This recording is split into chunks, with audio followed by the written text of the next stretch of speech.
ربنا وہ روتے ہوئے کہے گا، جیسے آج تھانے میں جو ہے لوگ جب باہر اکڑ رہے ہوتے ہیں، آج کل میڈیا بھرا ہوا ہے نا سوشل میڈیا، کہ کئی نوجوان ہیں بدماش بنے ہوتے ہیں، باہر اکڑ رہے ہوتے ہیں، جیسے ہی پولیس ان کو لے کے جاتی ہے تھانے میں وہ رو رو کے معافیاں مانگ رہے ہوتے ہیں. ایسا ہوتا ہی نہیں ہوتا. اب یہاں پر دیکھیں جب اللہ کی جیل میں چلے جائیں گے تو کیا کہیں گے؟ آج جب کوئی بیمار پڑ جاتا ہے، بستر پہ لیٹ جاتا ہے، کمر اس کی فارغ ہو جاتی ہے، فالج کا اٹیک ہو جاتا ہے، ہارٹ اٹیک ہو جاتا ہے، تو کیسے وہ ایک دم جو ہے اللہ کے سامنے ہاتھ اٹھا کے رونا شروع کر دیتا ہے. میں ایک ایسے ظالم جابر آدمی کو میں نے دیکھا، بڑا ظالم جابر آدمی تھا، اور پھر اس پر ایک دم جو ہے کوئی آزمائش آ گئی فالج کی، اور بستر پہ یوں پڑا ہوا تھا، بول بھی نہیں سکتا تھا. تو میں اس کے قریب گیا تو مجھے یوں کر رہا ہے ہاتھ اٹھا کے کہ میرے لیے دعا کرو دعا کرو. پہلے مونچھوں کو یوں تاؤ دیتا تھا اور ایسے اکڑ کے پھرتا تھا، ایسے چلتا تھا کہ جیسے یہ اس دنیا میں نمرود ہے، خود فرعون ہے. لیکن انسان کی یہ اوقات ہے، کوئی اوقات نہیں ہے انسان کی. اب آپ دیکھیے اللہ تعالیٰ، اب یہ جب اللہ کی جیل میں جائے گا نا، یہ تو پولیس یہاں کی ہے جو بک بھی جاتی ہے، چھوڑ بھی دیتی ہے، اور اندر VIP انسان کو پروٹوکول بھی مل جاتا ہے، لیکن اللہ کی جیل میں نہیں ملے گا. وہاں 19 فرشتے ہیں اللہ کی، کتنے انسانوں کے لیے؟ خربوں سے خربوں انسانوں کے لیے کتنے فرشتے ہیں؟ 19. بس آپ کے تھانہ کو 19 پولیس والے نہیں سنبھال سکتے. تو اللہ کی پوری کائنات اولین آخرین کے لیے کتنے فرشتے ہیں دوزخ میں؟ 19. بس اب بہت ہے. اللہ کہتا ہے وہ گونگے ہیں، بہرے ہیں، اندھے ہیں، انہیں پتہ ہی نہیں چلتا کہ اس کو کیا تکلیف ہو رہی ہے. اس وقت یہ کہے گا ربنا اخرنا الی اجل قریب، اے اللہ تو مجھ سے تھوڑی دیر کے لیے عذاب ہٹا دے، تھوڑی دیر کے لیے ہٹا دے. میں کیا کروں گا؟ نجب دعوتک، پھر میں تیری بات مان کر اٹھوں گا. آج مان لو، آج جو قرآن آپ کو سنایا جاتا ہے، آج آپ دنیا میں پھرتے ہیں، آپ کو دعوت دینے والے، تبلیغ والے یا کوئی بھی مسلمان جمعے کے دن مسجد چلا جاتا ہے، تو آج سمجھ لو، آج سن لو، یا کافروں تک بھی قرآن پہنچ رہا ہے. کل مجھے ایک سکھ عورت نے فون کیا، مجھے کہنے لگی میں آپ کے بیان سنتی ہوں، تو گویا کہ آپ تک پہنچ گیا نا ہمارا. ہندو مجھے فون کرتے ہیں واللہ، اور عورتیں مرد سن رہے ہیں، تو گویا کہ ہمارا پیغام تو ان تک پہنچ گیا. آگے نہ مانے تو ان کی مرضی ہے.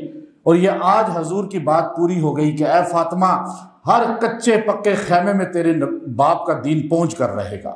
اور آج میڈیا نے پہنچا دیا نا، آج دنیا میں جا رہا ہے، ہر زبان میں جا. تو اب وہ کہیں گے نجب دعوتک، ہم تیری مان لیں گے اللہ. وَنَتَّبِعُ الرُّسُلَ، اور تیرے رسولوں کی اتباع کریں گے. اولم تکونوا اقسمتم من قبل ما لکم من زوال، اللہ پھر انہیں کہے گا کیا تم پہلے دنیا میں قسمیں نہیں کھاتے تھے؟ قسمیں کھا کر کے کہتے تھے کہ ہمیں زوال ہی نہیں آئے گا، ہمیں موت ہی نہیں آئے گی. یوں اکڑتے تھے اور یوں مکے دکھاتے تھے. ہے نا میڈیا میں جابر لوگ مکے دکھا کے کہتے ہیں میں تمہارا یہ حال کر دوں گا، اور اقتدار کے نشے میں، طاقت کے نشے میں. لیکن آج وہ کدھر چلے گئے؟ قبروں میں اتر گئے. ہے کوئی ان کا؟ تم دنیا میں کہتے تھے ما لکم من زوال، ہمیں تو زوال آئے گا ہی نہیں، موت آئے گی ہی نہیں.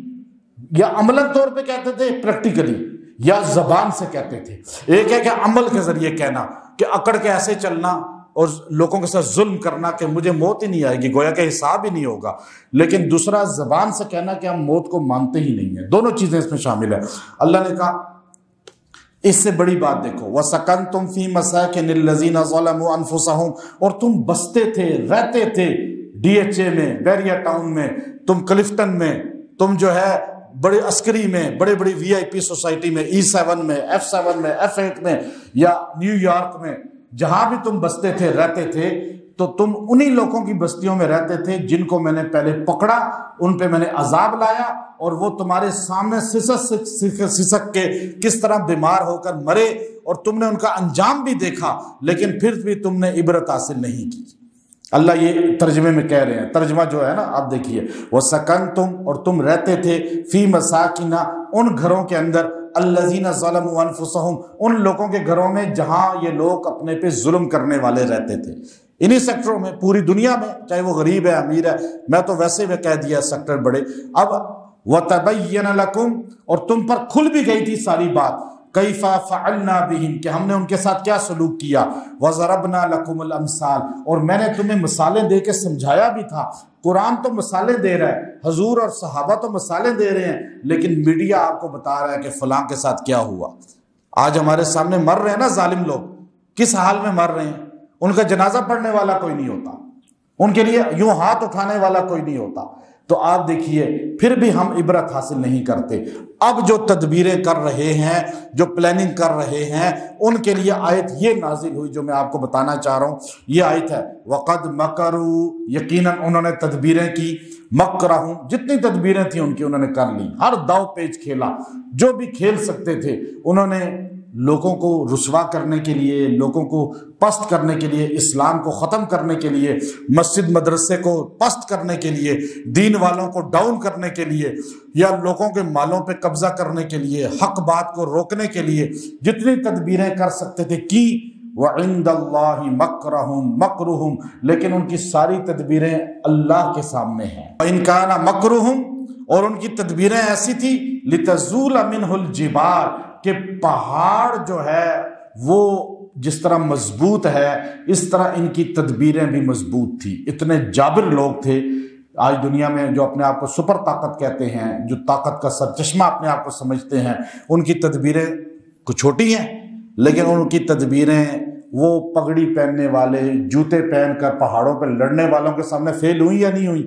پہاڑوں میں نہ ان کو انگلش آتی ہے، نہ ان کے پاس جدید کوئی ٹیکنالوجی ہے، لیکن ان کے سامنے وہ سپر طاقتوں کی ساری پلاننگ فیل ہوئی یا نہیں ہوئی؟ اللہ یہ بتاتے ہیں، اللہ کہتا ہے وہ ان کا کہ پہاڑ جیسی ان کی تدبیریں تھیں لیکن فیل ہو گئیں۔ اور امام المفسرین امام رازی رحمۃ اللہ علیہ نے فرمایا ان جو ہے نا اس میں وَإِن كَانَ، ان نفی کا ہے، یہ نفی کا بتاتا ہے کہ ان کی تدبیریں ایسی تھی کہ پہاڑوں کو نہیں ہلا سکتی تھی، صرف لوگوں کو نقصان دینے کے لیے تھی۔ اللہ حضور کو پہاڑ کہا کہ یا رسول اللہ آپ جو ہے نا دین کا کام کر رہے ہیں، آپ کے حوصلے تو پہاڑوں کی طرح ہیں، یہ سارے کافر مل کر آپ کو کچھ نہیں کر سکتے۔ اسی طرح جو حضور کا ہے، صحابہ کا ہے، جو حضور کا غلام ہے، یہ سارے کافر مل کر ان کے کچھ کر سکے؟ آج 14ویں صدی میں 42 طاقتیں مل گئی تھی نا، لیکن کچھ نہیں کر سکی۔ تو اب یہ آیت ہے، یہ آیت جو ہے یہ آیت نمبر 46 ہے سورہ ابراہیم۔